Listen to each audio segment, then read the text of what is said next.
할렐루야, 성도 여러분. 오늘 하루의 삶이 정말 행복한 삶이 될 수 있기를 바랍니다. 우리가 주님과 동행하며 주님의 말씀대로 살아갈 때 참된 행복의 기초를 쌓게 됩니다.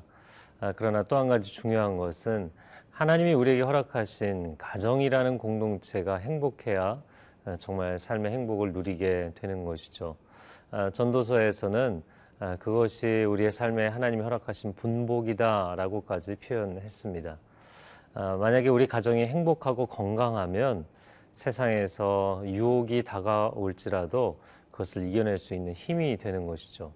그것은 부부에게도 자녀에게도 매우 중요합니다. 오늘 가정의 행복을 위해서 성경이 우리에게 권면하는 말씀을 잘 귀 기울여 들어보기를 원합니다.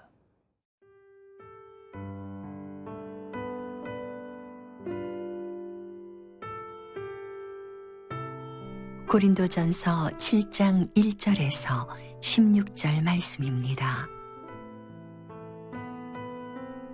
너희가 쓴 문제에 대하여 말하면 남자가 여자를 가까이 아니함이 좋으나 음행을 피하기 위하여 남자마다 자기 아내를 두고 여자마다 자기 남편을 두라. 남편은 그 아내에 대한 의무를 다하고 아내도 그 남편에게 그렇게 할지라. 아내는 자기 몸을 주장하지 못하고 오직 그 남편이 하며 남편도 그와 같이 자기 몸을 주장하지 못하고 오직 그 아내가 하나니 서로 분방하지 말라. 다만 기도할 틈을 얻기 위하여 합의상 얼마 동안은 하되 다시 합하라. 이는 너희가 절제 못함으로 말미암아 사탄이 너희를 시험하지 못하게 하려 함이라. 그러나 내가 이 말을 함은 허락이요 명령은 아니니라. 나는 모든 사람이 나와 같기를 원하노라. 그러나 각각 하나님께 받은 자기의 은사가 있으니 이 사람은 이러하고 저 사람은 저러하니라. 내가 결혼하지 아니한 자들과 과부들에게 이르노니 나와 같이 그냥 지내는 것이 좋으니라. 만일 절제할 수 없거든 결혼하라. 정욕이 불같이 타는 것보다 결혼하는 것이 나으니라. 결혼한 자들에게 내가 명하노니 명하는 자는 내가 아니요 주시라.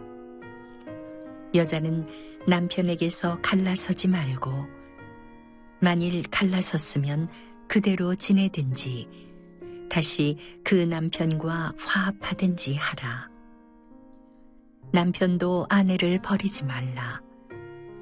그 나머지 사람들에게 내가 말하노니 이는 주의 명령이 아니라 만일 어떤 형제에게 믿지 아니하는 아내가 있어 남편과 함께 살기를 좋아하거든 그를 버리지 말며 어떤 여자에게 믿지 아니하는 남편이 있어 아내와 함께 살기를 좋아하거든 그 남편을 버리지 말라. 믿지 아니하는 남편이 아내로 말미암아 거룩하게 되고 믿지 아니하는 아내가 남편으로 말미암아 거룩하게 되나니 그렇지 아니하면 너희 자녀도 깨끗하지 못하니라. 그러나 이제 거룩하니라. 혹 믿지 아니하는 자가 갈리거든 갈리게 하라. 형제나 자매나 이런 일에 구애될 것이 없느니라. 그러나 하나님은 화평 중에서 너희를 부르셨느니라. 아내된 자여, 네가 남편을 구원할는지 어찌할 수 있으며 남편된 자여, 네가 네 아내를 구원할는지 어찌 알 수 있으리요. 오늘 본문의 첫 번째 부분입니다. 고린도전서 7장 1절에서 7절까지의 말씀인데요.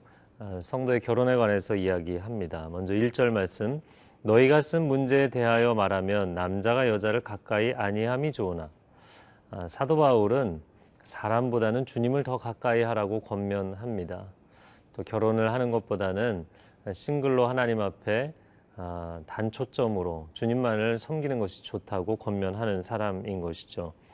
그런데 2절에 이렇게 이야기합니다. 음행을 피하기 위하여 남자마다 아내를 두고 여자마다 남편을 두라.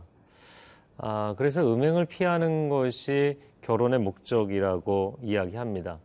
워낙에 고린도라는 도시가 성적 유혹이 많은 도시이기 때문에 그런 유혹을 피하는 삶, 건강한 삶을 살기 위해서 비정상의 정상화를 하라고 이야기하는 것이죠.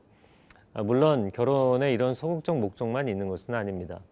적극적 목적을 이야기한다면 에베소서 5장에 말씀한 것처럼 그리스도께서 교회를 위해 목숨을 건 헌신을 하시고 또 교회는 그리스도께 온전히 순복하는 것처럼 남편은 아내를 목숨 걸고 사랑하고 또 아내는 남편에게 순복하는 그런 온전한 사랑의 공동체를 경험하고자 하는 것, 그것이 결혼의 적극적인 목적이기도 한 것이죠. 자, 이어지는 3절의 말씀에 보면 남편은 그 아내에 대한 의무를 다하고 아내도 그렇게 해야 된다. 의무를 다한다는 것이 무엇인가? 그것은 우리 안에 영적인 필요, 또 관계적인 필요를 서로가 채워줄 의무가 있죠. 그것이 남편과 아내의 의무입니다. 그런데 그것뿐만이 아니라 서로의 육체적인 필요와 정서적인 필요를 채워주는 것도 부부로서의 의무라는 것이죠. 내가 만약에 아내가 너무 요즘 마음에 안 든다. 그렇다고 남편이 직장에서 월급 받아왔는데 아내에게 돈을 한 푼도 안 준다면 그건 잘못된 것이죠. 만약에 아내가 요즘 남편이 너무 마음에 안 든다. 밥도 해주지 않고 돌봐주지 않는다면 그것은 서로에게 의무를 다하지 않는 것이 됩니다. 그래서 오늘 본문에는 성적인 필요에 대해서도 분방하지 말라는 이야기를 하는 것이죠. 5절 말씀에 서로 분방하지 말라. 다만 기도할 틈을 얻기 위하여 합의상 얼마 동안은 하되 다시 합하라. 이는 너희가 절제 못함으로 말미암아 사탄이 너희를 시험하지 못하게 하려 함이다.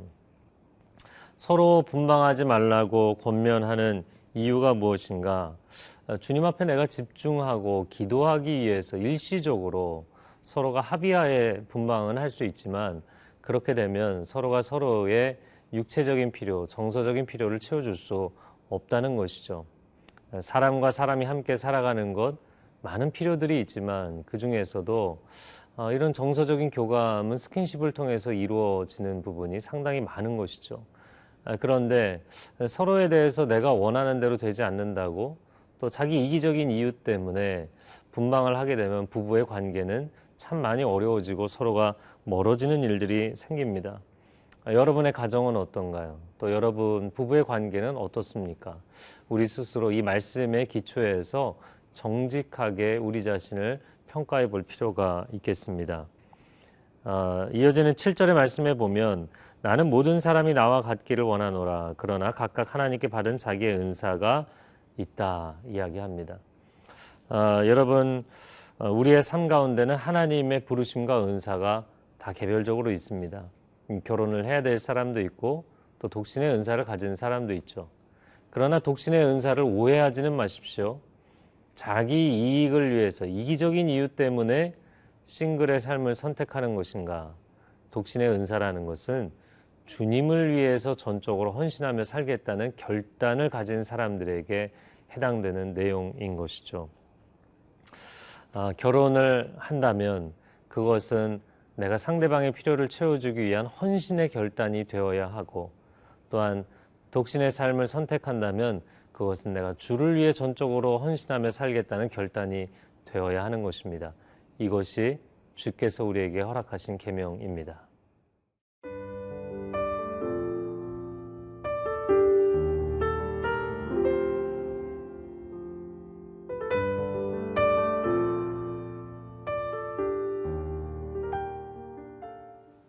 오늘 본문의 두 번째 부분입니다.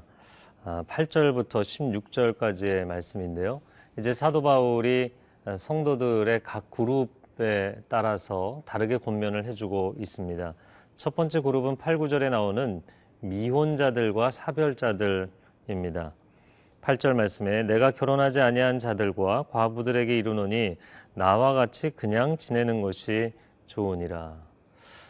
결혼을 하지 않고 오직 주님 한 분만을 위해서 살아간다면 그것이 참 좋겠다. 그러나 이어지는 말씀에 보면 결혼해도 괜찮습니다 라고 이야기를 하는 것이죠. 그래서 이야기하는 것이 우리 인생의 목적이 무엇인가? 결혼이 목적인가? 주님이 목적인가? 내가 주님을 위해 살아가는 것이 목적이라면 결혼을 하느냐 안 하느냐는 부수적인 문제가 된다는 것이죠. 제가 청년들을 상담하면서 최근에도 그런 경우가 있었습니다. 왜 하나님께 내가 헌신하며 살아왔는데 하나님은 내게 결혼의 축복을 허락하지 않으시는 것일까? 내 인생의 나이는 계속해서 시간은 지나가는데 그렇게 힘들다. 그래서 제가 상담을 하다 이런 얘기를 했습니다. 결혼을 하지 않은 싱글들은 내게 사람을 주시지 않는다고 하나님께 원망하고, 결혼한 사람들을 상담해 보면 나에게 너무 힘든 사람을 주셔서 내 인생이 고통스럽다고 하나님을 원망합니다. 결국에 인생은 쉽지 않은 것이죠. 인생은 항상 어려움이 있습니다. 그렇기 때문에 그 어려운 가운데도 주님 한 분 바라보며 사는 것, 그것이 인생의 본질이라는 것을 잊지 마셔야 합니다. 두 번째, 기혼자들에게 10절과 11절에 말씀합니다. 10절, 결혼한 자들에게 내가 명하노니 명하는 자는 내가 아니요 주시라. 여자는 남편에게서 갈라서지 말고. 또한 11절 하반절에 남편도 아내를 버리지 말라. 이미 결혼한 사람들, 사도 바울이 이야기하는 것이죠. 결혼하지 않고 싱글로 하나님께 헌신하는 게 좋겠지만 그렇다고 해서 결혼하신 분들 이혼하라는 이야기가 아닙니다 라는 얘기를 하는 거예요. 여러분, 결혼하면 부부 일심동체라고 했습니다. 부부가 한 몸이 되는 것이죠. 그런데 남편이 나는 선교사로 나가겠다. 아내는 준비가 안 되는데 혼자만 선교사로 나가는 경우도 보았습니다. 아니요, 그것은 추천할 만하지 않고 합당하지 않습니다. 또 어떤 경우에는 아내가 나는 주의 몸된 교회를 위해 헌신하겠다. 남편은 전혀 신앙적 감동이 없고 준비가 안 돼 있는데 가정을 등지고 교회 생활만 하는 그런 아내들이 있습니다. 그것도 올바르지 않습니다. 부부가 함께 가야 되는 것이죠.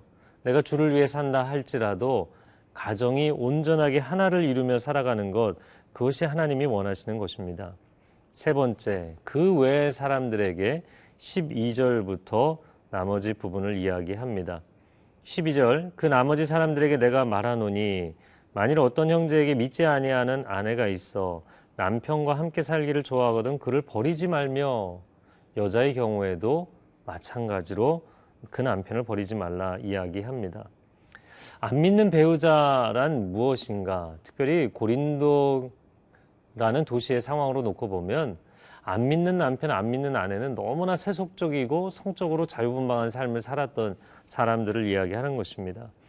그런 배우자일지라도 그 배우자가 이혼을 원치 않으면 이혼하지 말라는 것입니다. 가정을 지키는 것이 하나님이 기뻐하시는 일이라고 이야기하고 있습니다. 또한 권면하는 것이 14절 이하에 믿지 아니하는 남편, 믿지 않는 아내가 믿는 당신 때문에 거룩하게 변화될 수 있지 않느냐.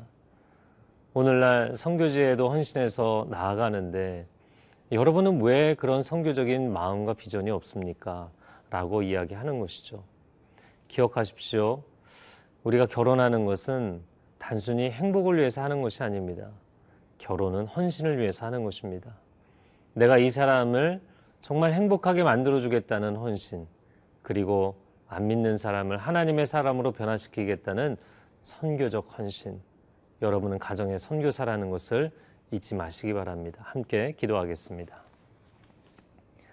사랑하는 주님, 우리가 살아가는 삶 매 순간 편안하고 행복하면 참 좋겠지만 가정 안에 많은 어려움이 있습니다. 그러나 우리가 결혼을 하였든 싱글로 살아가든 변함없이 정말 이 선교적 헌신의 삶을 살기를 원합니다. 주님을 뜨겁게 사랑하고 내 가족을 사랑하여서 정말 삶이 변화되고 가정이 변화되는 축복을 경험하게 하여 주옵소서. 예수님의 이름으로 기도합니다. 아멘.